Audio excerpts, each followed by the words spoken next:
All right, today we're talking about a tiny, but believe me, a very mighty organ that can cause a whole world of hurt. Yep, we're diving into the gallbladder and its, let's call it, complicated relationship with the fats we eat. So you've got this little pear-shaped organ tucked away right under your liver. And honestly, it's one of those body parts we just never think about. It just does its job silently, day in and day out, playing this super important role in digestion. But, oh boy, when things go wrong, you definitely can't ignore it. Ever had a big, fatty meal and then, bam, this intense pain? It's almost like this little organ is holding a personal grudge against your dinner. So, in this explainer, we're going to figure out exactly why that happens. Okay, let's get into it. To really get a handle on this grudge, we first have to understand the gallbladder's day job. And you can pretty much think of it as your body's specialized fat manager. It's the one in charge of handling, well, the trickiest part of digestion. And the main tool it uses for this job? It's called bile. Now, bile is this complex stuff made by the liver, and its whole purpose is to emulsify fats. That's just a fancy way of saying it breaks down big blobs of fat into tiny little droplets your body can actually absorb, kind of like how dish soap breaks up grease on a pan. Now look at those ingredients, and pay really close attention to cholesterol. Trust me, it's a major player in this story. But here's where it gets really clever. The gallbladder doesn't just store the bile, it supercharges it. It works by taking out most of the water, which concentrates the bile by 5, even 10 times. It basically turns it into this super potent, fat-busting detergent that's ready to go at a moment's notice. When everything's working right, it's like this beautifully choreographed dance. Step 1, your liver makes the bile. Step 2, the gallbladder stores and concentrates it. Then, when you eat something fatty, your small intestine releases a hormone called CCK. And that hormone is basically the signal that tells the gallbladder, all right, it's showtime. The gallbladder squeezes hard and sends that super concentrated bile right where it needs to go to break down that meal. So, if it's such a perfect system, how does it all fall apart? What turns this helpful little manager into, well, an angry one? This right here is where that grudge really starts to build. You know, the whole problem really boils down to a chemical imbalance. See, healthy bile is nice and liquidy because the cholesterol in it is kept totally dissolved by stuff called bile salts. But if your diet pushes those cholesterol levels way too high, the bile becomes what's called supersaturated. It's exactly like trying to dissolve way too much sugar in a glass of iced tea. Eventually, it just won't dissolve. And that excess cholesterol, it starts to form tiny crystals, turning your once liquid bile into this thick, gritty sludge. Yuck. So what's causing this supersaturation? Well, here are the usual suspects.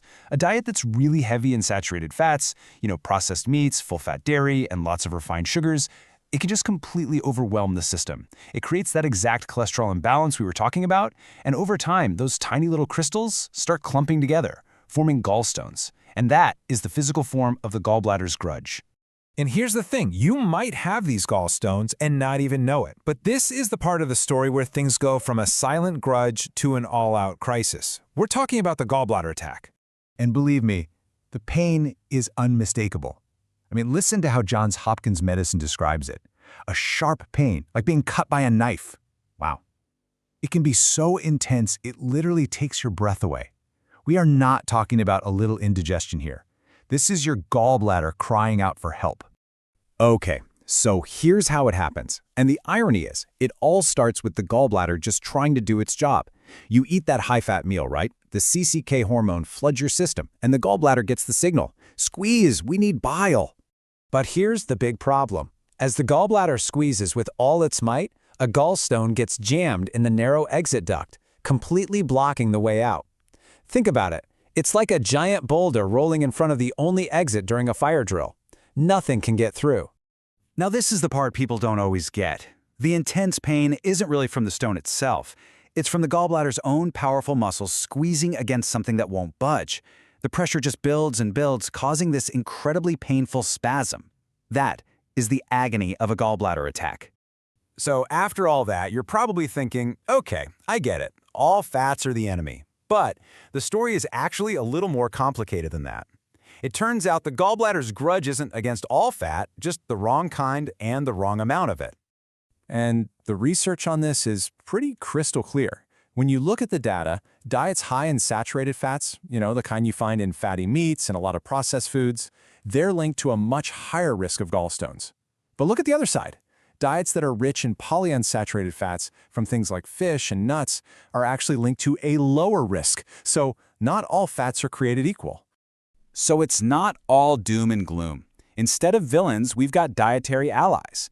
We're talking about healthy fats from things like olive oil and avocados, omega-3s from fish, lean proteins, and of course, lots of fiber from fruits and veggies. These can actually help improve your bile quality and keep your gallbladder happy. It really is about balance, not just cutting everything out.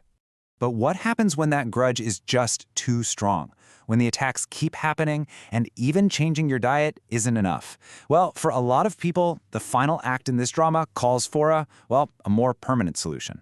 That solution is called a cholecystectomy, which is just the medical term for surgically removing the gallbladder. And it's actually one of the most common surgeries out there. Why? Because it's the most effective way to deal with recurring, painful gallstones. I mean, if the organ is the source of the problem, taking it out ends the attacks for good. So, to really get what life is like after the surgery, let's just do a quick before picture. Remember, you had this specialized storage tank that concentrated bile, ready to release a big, powerful dose whenever you had a large, fatty meal. Okay, and here's the after. Your liver? It still makes bile, no problem.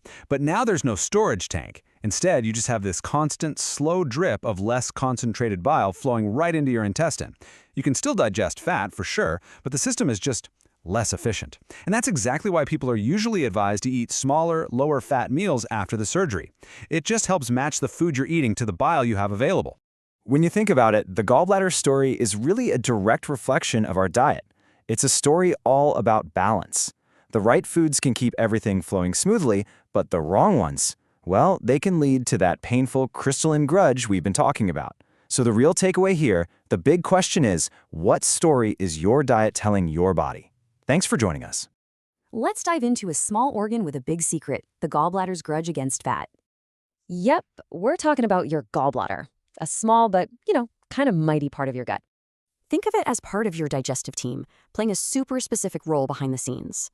So its main gig, storing and concentrating this special fluid from your liver called bile. And get this, it concentrates that bile 5 to 10 times, making it incredibly potent for digestion.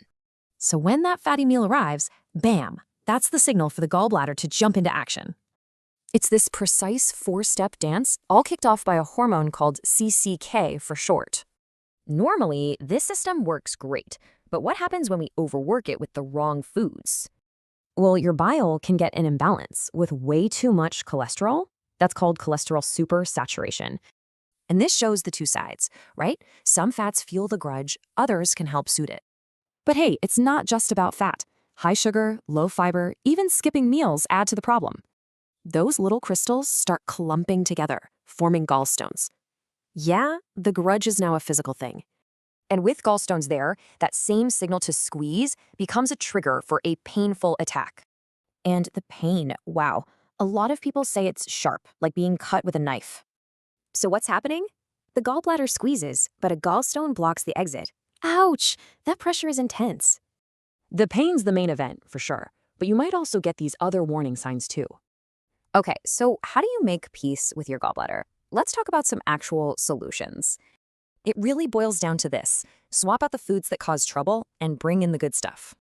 And listen, this isn't about a no-fat diet. It's a no-fat diet. That's a huge difference.